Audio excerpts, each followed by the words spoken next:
नमस्कार मंडळी सगळ्यांना. Good morning. गावाकडे बघू शकता किती सारा एक्स्ट्रा पसारा असतो जो की विकलाही जात नाही किंवा कोणाला दिलाही जात नाही, तसंच राहतो पडून. चला कधीतरी कामी येईल या दृष्टीने. आणि नंतर इकडे बघा छान गरम पाणी करणं सुरू होतं चुलीवरती.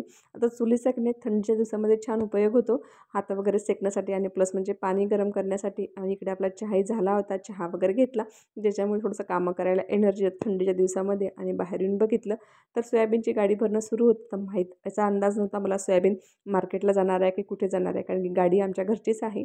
आणि बघा मध्ये मध्ये मुलांची लुडबुड. आता हे दोन की नाही माझ्या पुतण्या आहे, एक चुलत दिराची आणि एक सख्ख्या दिराची. आणि माझा मुलगा बघा किती कुतूहलाने बघत होता. सोबत त्याचा ब्रशही करणं सुरूच होता.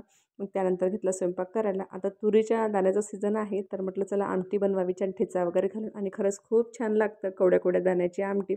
स्वयंपाक वगैरे झाला. आणि इकडे की नाही बघा आजी नातवांची आंघोळीची गडबड सुरू झाली. बाथरूममध्ये थंडी लागते म्हणून की नाही आजी म्हणजे माझ्या सासूबाईने की नाही बाहेरच टोपल्यामध्ये आंघोळ घालून देतात उन्हीमध्ये, म्हणजे मुलांना थंडी लागत नाही. आणि कसं मुलांचा यात आनंद असतो आणि त्यांचाही, त्यांनाही पण मुलांसोबत नातवंडासोबत वेळ घालणं चांगलं वाटतं. आणि खरंच कोणालाही असो, आपले आईवडील असो की त्यांचे आजोबा असो, म्हणजे दोन्ही असो, त्यांना दुसरं काय लागतं आपले नातवंडासोबत वेळ घालणं किंवा ते खुश राहणं.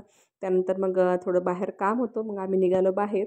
आता माझा मुलगा घरीच होता, आजी आजोबांकडे आम्ही दोघंच गेलो होतो. आणि शहराकडे गेलो आणि कोणतं काम निघालं नाही असं काही होत नाही. माझं मंगळसूत्रही गाठून घ्यायचं होतं, मग ते पण गाठायला वगैरे घेतलं, गाठून वगैरे घेतलं. आणि माझं बाळ घरी होतं त्याच्यामुळे मग लवकर परत निघालो. चला मग आजचा व्हिडिओ इथेच एंड करते. बाय.